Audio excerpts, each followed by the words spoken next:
Hari ini kita akan membahas, apa sih perbedaan yang sangat mencolok antara mualaf dan murtadin. Tuhan Yesus Raja Damai bersama kita selamanya.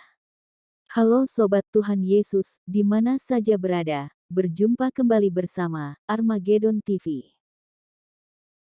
Mari kita lihat dan pelajari kesaksian mualaf berikut ini.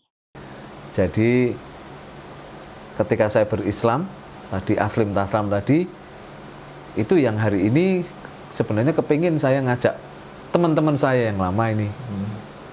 Kita berbuat baik, berbuat kasih, dan kita bertauhid. Ya. Tapi kata-kata ini saya dapat dari rekan saya ini, teman saya, namanya Kohani. Ya. Oh, siap. Ya, jadi kasih plus tauhid. Ya. Kalau saya yang pelajari di literatur, Aslim Taslam. Ya, gitu Mas. Oh, berarti karena kalimat Aslim Taslam ya, dan kemudian juga konsep bahwa 10 perintah Allah itu tadi ya, Pak, yang mendorong Pak Yo ini untuk masuk ke dalam Islam gitu, Pak. Ya, itu satu. Yang kedua, saya mempelajari tentang siapa sebenarnya Nabi Muhammad. Oh, Masya Allah. Iya. Nabi Muhammad inilah yang hari ini sering saya pelajari, terutama apa yang beliau lakukan. Dan apa saja yang diwariskan hari ini kepada kita umat Muslim. Nah, di sana itu banyak yang saya temui bahwa beliau disebut As-Siddiq, Al-Amin. Al-Amin. Oh, keren semuanya. Masya Ya. Allah. Dan yang diwariskan yang hari ini adalah pemerintahan di dalam kepemimpinan kekhalifahan.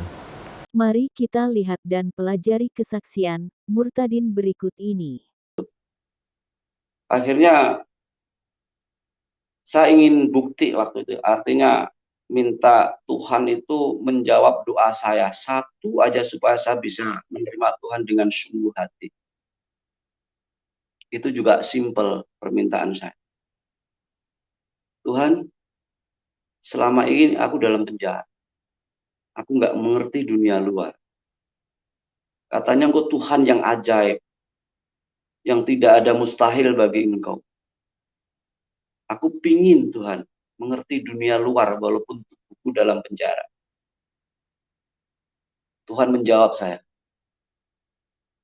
Saya dipekerjakan di percetakan. Jadi di penjara itu, di penjara internasional itu ada 18 pabrik. Akhirnya saya bisa dipekerjakan di pabrik. Dan saya ditempatkan di percetakan. Di situ saya mulai banyak kenal, terus banyak kunjungan teman-teman. Akhirnya ada satu saudara seiman ya, yang waktu itu belum seiman dengan saya, itu menawari saya satu pekerjaan di luar. Bayangkan, ini keajaiban Tuhan, mukjizat Tuhan. Saya ditawarin, mau nggak kamu menulis di majalah saya? Beliau ini seorang editor, majalah terkenal di Taiwan bahasa Indonesia, jadi majalah Indo-Taiwan. Indo Suara itu masih bisa dicek, nama saya ada. Jadi nama saya di situ nama pena saya Aman Solo. 4 tahun saya ngisi di rubrik muda. 2012 saya dibaptis. Jadi dari 2009 sampai 2012, bayangkan, tidak mudah. Makanya saya memaklumi kalau saudara-saudara saya yang masih di seberang sulit untuk menerima Tuhan, memang itu wajar. Karena Roh Kudus belum jamah hatinya. Karena dia belum mengalami kasih karunia, dalam arti belum mau membuka hati dan pikirannya dan akal budinya.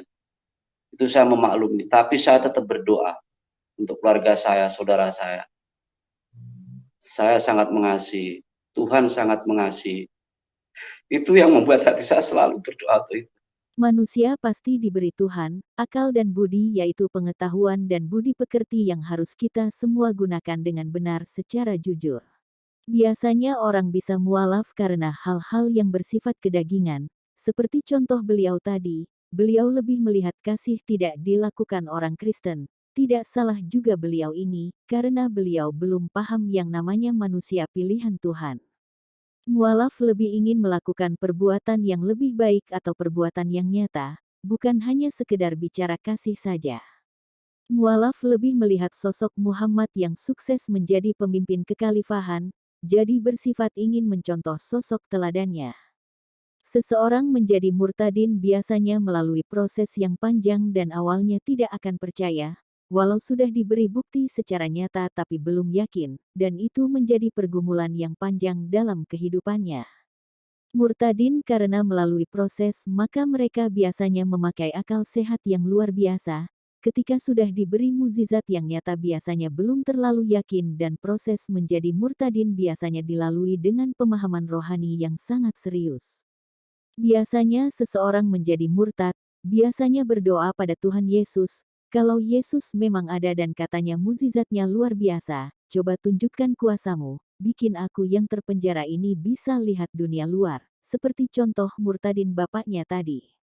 Dan ternyata doanya didengarkan Tuhan Yesus, dan dalam proses selanjutnya tanpa disangka bapak ini ditawari kerja di pabrik yang dikelola lembaga penjara dan tentu di luar penjara tempatnya.